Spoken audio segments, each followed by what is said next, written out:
Hello children, today let us learn the first chapter in class 12 biology, sexual reproduction in flowering plants. To begin with, let us try to define what sexual reproduction is. Sexual reproduction is the process of development of a new organism through the formation and fusion of gametes. Which are the reproductive structures in angiosperms? Flowers are the reproductive structures in angiosperms. So, let us recall the structure of a flower which you have already learnt in your lower classes. A complete flower consists of 4 whorls. All the parts of the flower are attached on a receptacle. The outermost whorl of the flower is known to be the calyx. Calyx is made of sepals. Sepals are mostly green, flattened or leaf-like structures which are meant for protecting other floral parts in bud condition. So the outermost layer is called as the calyx. Next to the calyx, that is the second layer, is the corolla, which is made up of petals. You know, petals are brightly colored. Why? In order to attract insects and birds for pollination. Now, the third whorl. What do you call the third whorl? It is the androecium. Androecium is made up of stamens. That is the male reproductive structure. Stamens have got 2 parts. It has got a stalk-like structure which you call to be the filament and a knob-like structure which is called as the anther. Anther is terminally located and it has got 2 lobes. Hence, we call it to be bilobed. Anthers are bilobed and these 2 lobes are attached at the back by means of a tissue called connective. So, we have seen 3 whorls.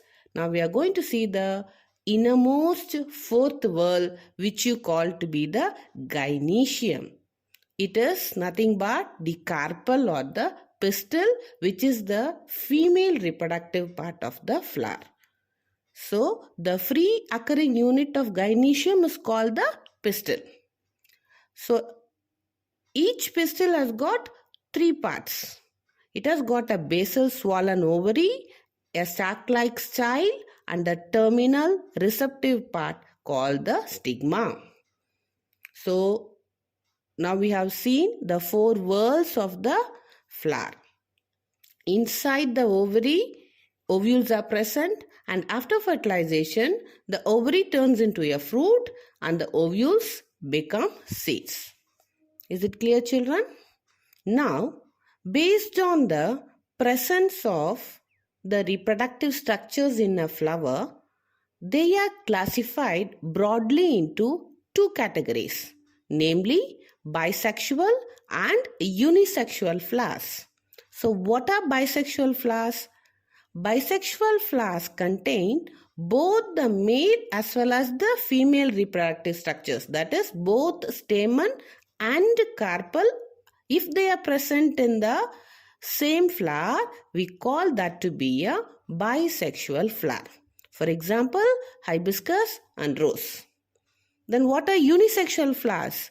If either stamen or carpel is present, that is, the flower will contain either the male reproductive structure or the flower will contain the female reproductive structure. In that case, we call or we designate the flower to be unisexual flower. Example, papaya, watermelon. These are examples of bisexual and unisexual flowers. Hope you understood this. Now, let us learn more about the male reproductive structure, Which is the male reproductive structure? The stamen. A typical angiosperm anther is bilobed and dithecous. What is meant by dithecous? It means it has got two theca. Theca is nothing but cavity. The anther has got 4 microsporangia, each located at the corners, that is 2 in each lobe.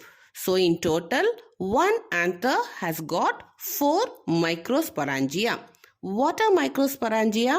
They are a collection of sporogenous tissue. I am repeating this. Microsporangia are a collection of sporogenous tissue. A single sporogenous tissue is called as a microsporangium. Microsporangium is singular and microsporangia is plural. So, a single sporogenous tissue is called as a microsporangium. These microsporangia further develop and become pollen sacs and are packed with pollen grains. So, pollen sacs are cavities that carry pollen grains. On maturity, the anther dehisces and the pollen grains are liberated. Now, we'll see about the structure of a microsporangium. Each microsporangium is surrounded by 4 distinct layers. What are they? The outermost layer is called as the epidermis. Inner to that is the endothecium.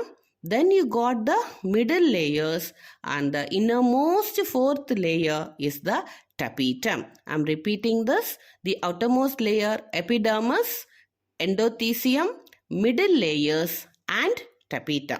The outer 3 layers are protective in function and they also help in dispersal of pollens by dehiscing themselves. So, the outer 3 layers help in protecting the inner structures and also help in the dispersal of pollen grains. The innermost layer, which you call to be the tapetum, has got certain distinct functions. What are they? It has got 3 important functions. Number 1, it helps in pollen wall formation. The function of tapetum is it helps in pollen wall formation and it also helps in transportation of nutrients to the pollen grains. It helps in the transportation of nutrients, and third, it synthesizes an enzyme called callase. This is a very important point. Often this question is asked. What enzyme is synthesized by tapetum? It synthesizes the enzyme called callase, which dissolves a substance called callose that binds the pollen tetrads.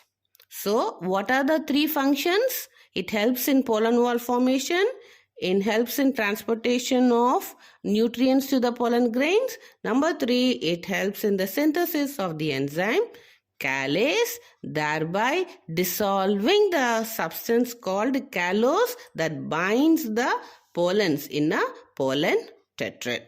Is it clear, children?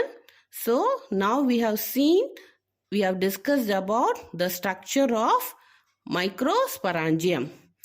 This question is repeatedly asked. They may ask you to draw and label the structure of a microsporangium.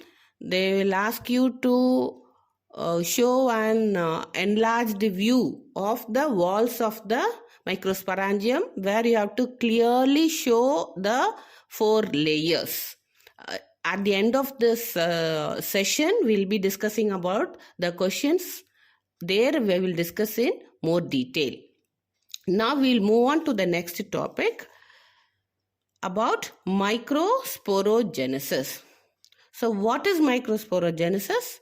The process of formation of microspores from pollen mother cell through meiosis is called as microsporogenesis. See children, in biology you can very easily learn by splitting the terms itself. What do you mean by micro? Micro means small. Spores are reproductive structures. Genesis means to give birth. So in microsporogenesis, what are we going to see? We are going to see how the microspores are formed. Right? Microspores are very tiny structures. Hence the name microsporogenesis. So I'm going to define once again the process of formation of microspores from pollen mother cells through meiotic division is called as microsporogenesis. Now, where does this process take place? It takes place in the anther. One of the cell of the microsporangium, which is diploid in nature, which is called to be the pollen mother cell. So, what is the ploidy of pollen mother cell? It is diploid in nature. And we have already seen how many microsporangia are there? 4 microsporangia are there. They undergo meiotic division and give rise to 4 haploid microspores.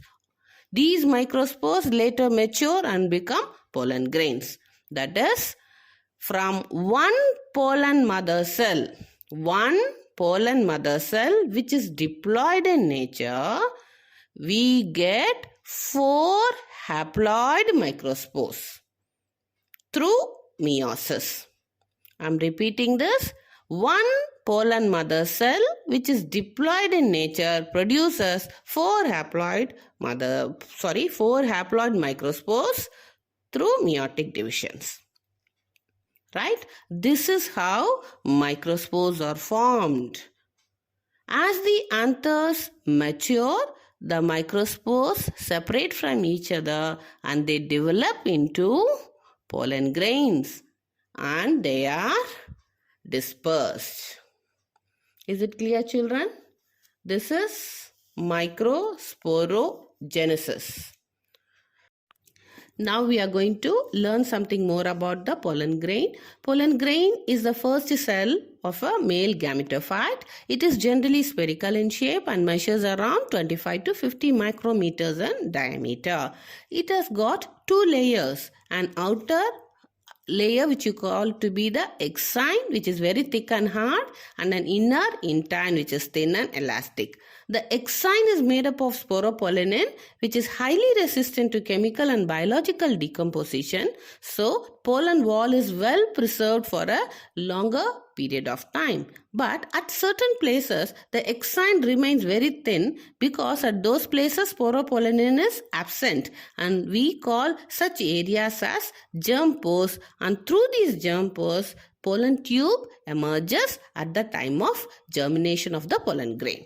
Right? Now what happens to the nucleus of the pollen grain? The size of the nucleus increases and it divides mitotically and produces 2 unequal cells. So the nucleus increases in size and undergoes a mitotic division and produces 2 unequal cells. One large cell and a smaller cell. The large cell, you call it to be the vegetative cell, and the small spindle-shaped cell is called as the generative cell. So, what are the 2 cells produced? One is a large vegetative cell, the other is a smaller spindle-shaped generative cell. Now, at this stage, we call this to be a 2-celled male gametophyte. At this stage, we call it to be a 2-celled male gametophyte. Clear? So, around 60% of angiosperms at this stage, they start to shed the pollen grains. In the remaining species, the generative cell further divides mitotically to give rise to 2 male gametes. See, in the first stage, when it is dispersed, in a 2-celled stage, it is dispersed, and almost 60% of the angiosperms will shed their pollen grains at this stage. But in the remaining species, what happens? This generative cell undergoes a mitotic division and it produces 2 male gametes. So now in total, how many cells are there? You got 3 cells.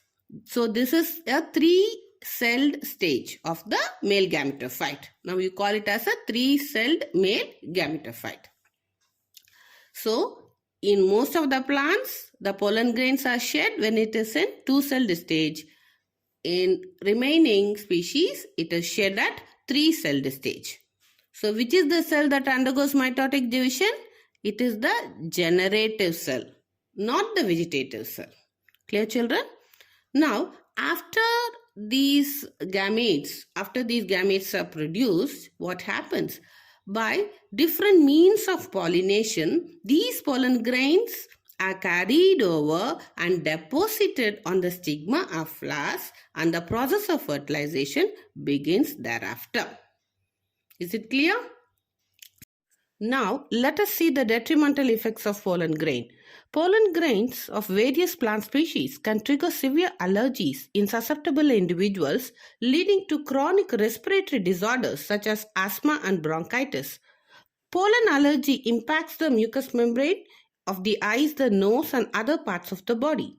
Stuffy nose, runny nose, watery and itchy nose and eyes, inner ears, and the roof of the mouth are common symptoms of allergic reactions.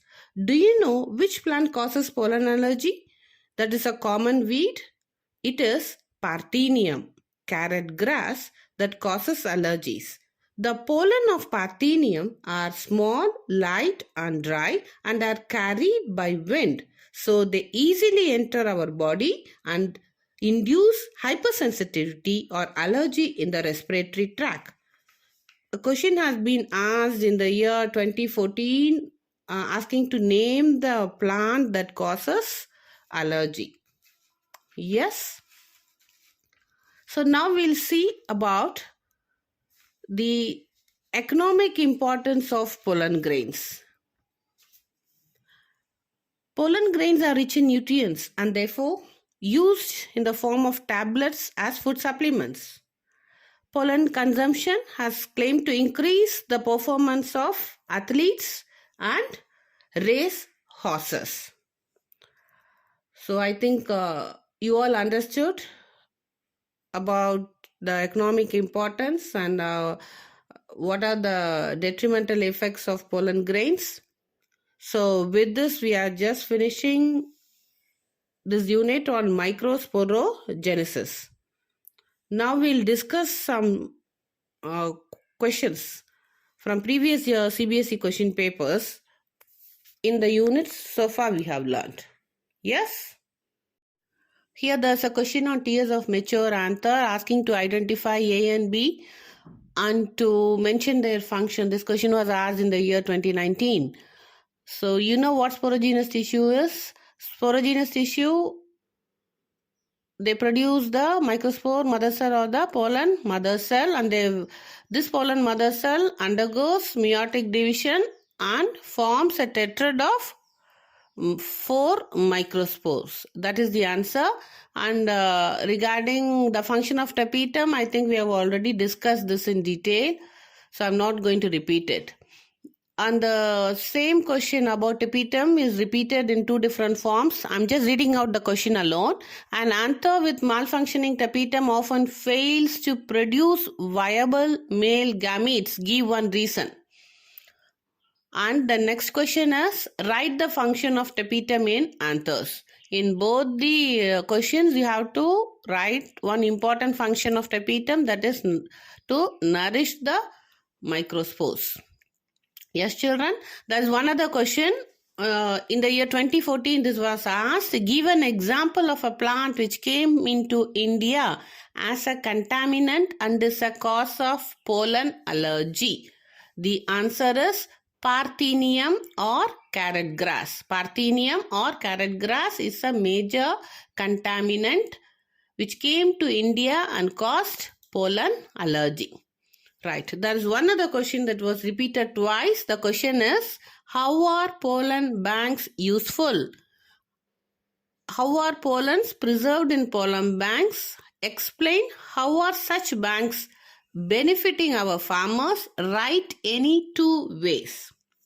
The answer to this is pollen grains are stored for years in liquid nitrogen at minus 196 degrees Celsius in pollen banks for later use in plant breeding programs.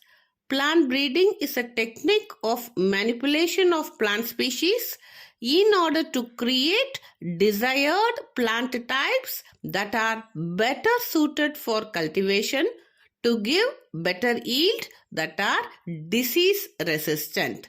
The objectives of such pollen banks include incorporation of certain traits or characters into crop plants in order to enhance food production by increased tolerance to environmental stresses such as salinity, extreme temperature, drought, etc., and resistance to pathogens like viruses, fungi, and bacteria.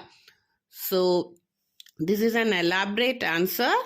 Depending upon where it is asked, you can alter the answer.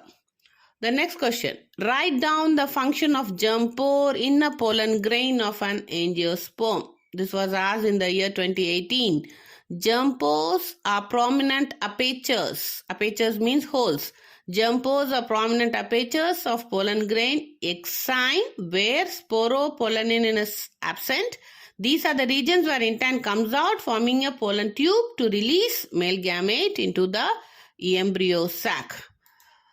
These two we have discussed already. There's one other question asked in the year 2017. A pollen grain in angiosperm at the time of dehiscence from an antelope could be two-celled or three-celled. Explain how are the cells placed within the pollen grain when shed at a two-celled stage.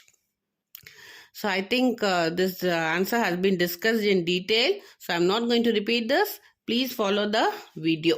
So when this question is asked, you have to illustrate with the diagram. Don't just give the explanation and leave it. You have to make the diagram. Next question. Difference between two cells enclosed in a mature male gametophyte of an angiosperm. What is this? This is the same answer where we learned about the vegetative cell and the generative cell. The male gamete is nothing but the pollen grain. So the haploid pollen grain represents the male gametophyte. It contains two cells, the vegetative and the generative cell. The vegetative cell is otherwise known to be the tube cell, is larger in size, and the generative cell has a vacuolated cytoplasm which is spindle shaped and smaller. The generative cell on the other hand have thin dense cytoplasm with a prominent nuclei. It undergoes mitotic division and gives rise to two male gametes. So totally now a two-celled microspore or pollen grain has become a three-celled male gametophyte. This is how a pollen grain has become a three-celled male gametophyte. There is one other question asking to draw a diagram of a mature microspore of an angiosperm. Microspore, they have asked it to be as a microspore. Other question is draw a label diagram of a mature pollen grain. So here you have to make a very neat diagram, and all the labeling should be on one side. Please don't label all around the figure. You have to label, all the labeling should be done in a straight line on one side. So please be careful and use sharp pencils, and your diagram should be neat. There is one other question. Draw a labeled diagram of a section of an enlarged view of microsporangium of an angiosperm, where you have to show a TS of an young anther, a transverse section of an young anther.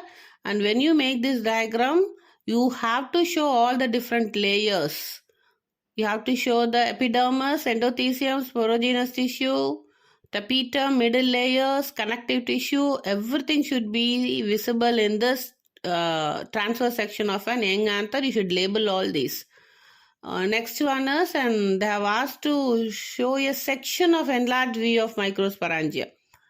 Here again, you have to show what kind of cells they are made of. The epidermis made of one layer of cells followed by endothelium. Middle layers, you got two layers of cells.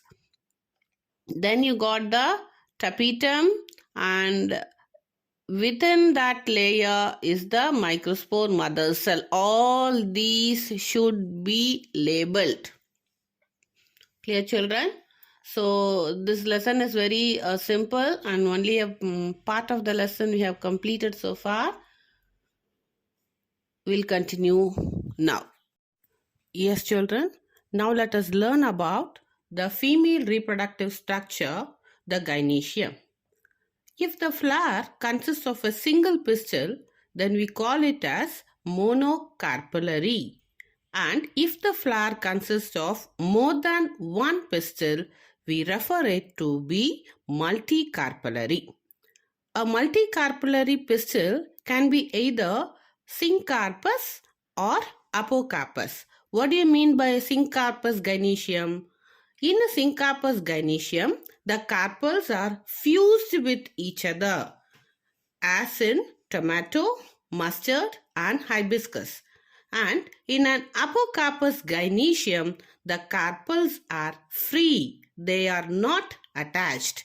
For example, strawberry, rose, and lotus, you find apocarpous gynoecium. Now, coming to the structure of a pistil.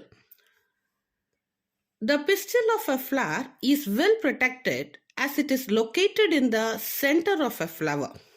The pistil contains a swollen base, an elongated upward tube-like structure called as the style, and the tip of the style is known as the stigma, which is generally sticky, which acts as a platform for receiving pollen grains.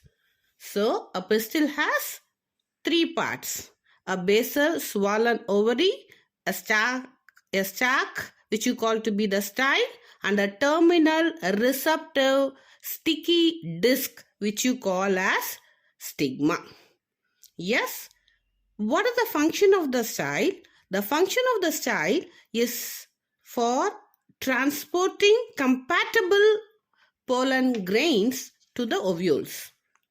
This is one important function of the style, to transport pollen grains safely and enabling them to reach the ovule. Yes, children, hope you understood. This topic is very simple. Now, let us learn something more about the megasporangium. The megasporangium or the ovule. Ovule or megasporangium is an integumented structure found in spermatophytes. What do you mean by that? It is covered by integuments. These ovules later develop into seeds after fertilization. So soon after fertilization, the entire ovary will become the fruit and the ovules inside will become the seeds.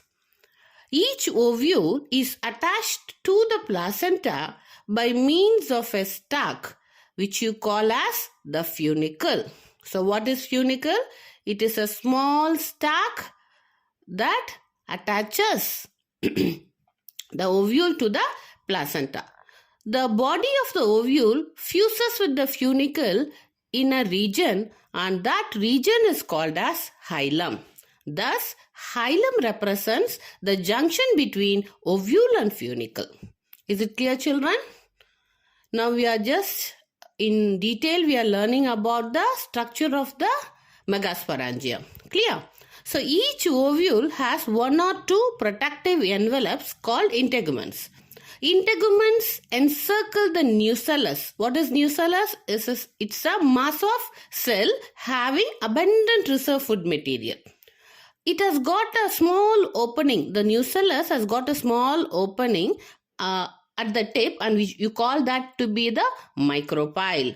So there are two ends to this, the end which is opposite to the micropyle, that is opposite the micropylar end, you call it as the chalaza, that represents the basal part of the ovule.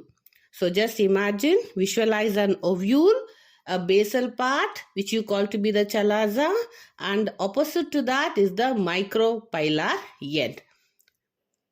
Is it clear, children? So ovule having single integument is called unitegmic. It is common in gamopetalae, and ovules having two integuments are called bitegmic ovule.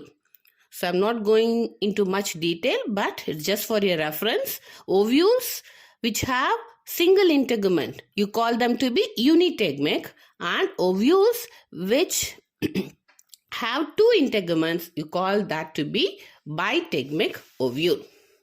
Is it clear, children? So shall we proceed? Now let us continue with megasporogenesis. How do you define megasporogenesis? It is the process of formation of megaspores from the megaspore mother cell. So the process of formation of megaspores from the megaspore mother cell is called megasporogenesis. Megaspore mother cells are diploid in nature and megaspores are haploid. Ovules generally differentiate a single megaspore mother cell which is abbreviated as MMC at the micropylar region of the nucellus. It is a large cell containing dense cytoplasm with a prominent nucleus. This megaspore mother cell undergoes a meiotic division to form 4 haploid megaspores. That is, this diploid megaspore mother cell undergoes one meiotic division and forms 4 haploid megaspores. And these 4 megaspores are arranged in a linear tetrad manner. These are arranged in a linear tetrad manner. Of these 4, the upper 3 degenerate, leaving the lowermost one, which later enlarges and becomes the functional megaspore.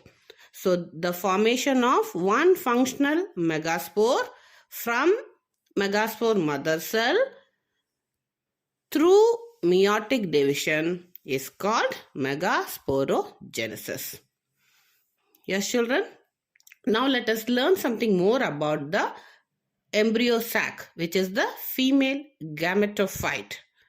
The functional megaspore further develops into the embryo sac or the female gametophyte. So now we saw how this functional megaspore was produced, isn't it? So this single megaspore later develops into the embryo sac or the female gametophyte. It is the first cell of the female gametophyte, and the method of embryo sac formation from a single megaspore is called as monosporic development. So the method which we discuss now, that is the formation of embryo sac from one single megaspore, you call it as monosporic development. Is it clear? Now, the nucleus of this functional megaspore, there is only one nucleus present, and this nucleus of this functional megaspore divides mitotically. It undergoes a mitotic division and forms 2 nuclei. So one functional megaspore divides to form 2 nuclei. These 2 nuclei move to opposite poles. These 2 nuclei move to the opposite poles, forming a 2-nucleate embryo sac. Now you describe the embryo sac to be 2-nucleated. Further, what happens? These 2 nuclei undergo 2 mitotic divisions. 2 mitotic divisions are undergone by these 2 nuclei, resulting in the formation of 8 nuclei. So first mitotic division, one megaspore divides first mitotic division, it forms 2 nuclei. These 2 nuclei again divide once mitotically and form 4 nuclei. This is second mitotic division. These 4 nuclei again, that is the third time they divide mitotically and form a 8 nucleated embryo sac. So how many times division has taken place? 3 times mitotic division has taken place, and one single megaspore, the nucleus of one megaspore has now become 8. Yes. So this is a 8 nucleated embryo sac. Now 8 nuclei are there. Here only nuclear division happens. The cytoplasm or the cell wall formation doesn't occur. Right? So one nucleus from each pole migrate. Of these 8 nucleated embryo sac, they get themselves arranged as 4 at each end. Each end has got 4 nuclei. The micropylar end has got 4 and the chalazal end has got 4. Now, one nucleus from each pole migrates to the center. And here you have 2 polar nuclei that form a single large central cell. That is one central cell with 2 nucleus. Now the balance number of nuclei, what are they remaining? 3 nuclei at the chalazal end of the embryo sac. They form the antipodal cells, and the other 3 remaining at the micropylar end, they get themselves surrounded by some amount of cytoplasm and they form pyriform cells. And these cells, they constitute together as the egg apparatus, which consists of 2 synergids and 1 egg cell or the oosphere. Is it clear, children? So this is how these 8 nucleated 7-celled embryo sac appears after maturation. Yes. So the synergids, these are specialized. These have specialized cellular thickenings at the micropylar tip called as the filiform apparatus, and these filiform apparatus play an important role in guiding the pollen tubes into the synergids.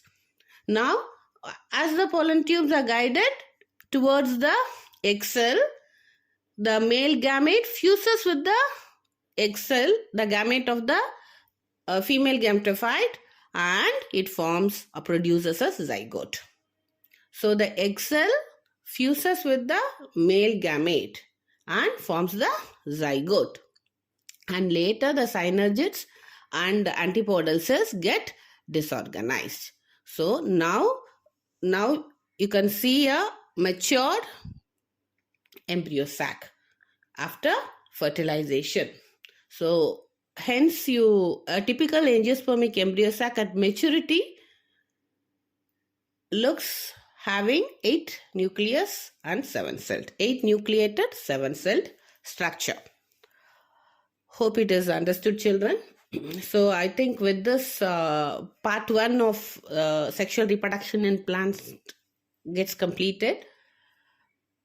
There are some more points to be revised. We'll look into that, and with that we'll close this first video. Later, within a week span, we are planning to post the continuation of the first chapter as part 2. So within this 3 or 4 days time, please follow the lesson and make yourself thorough with the topics.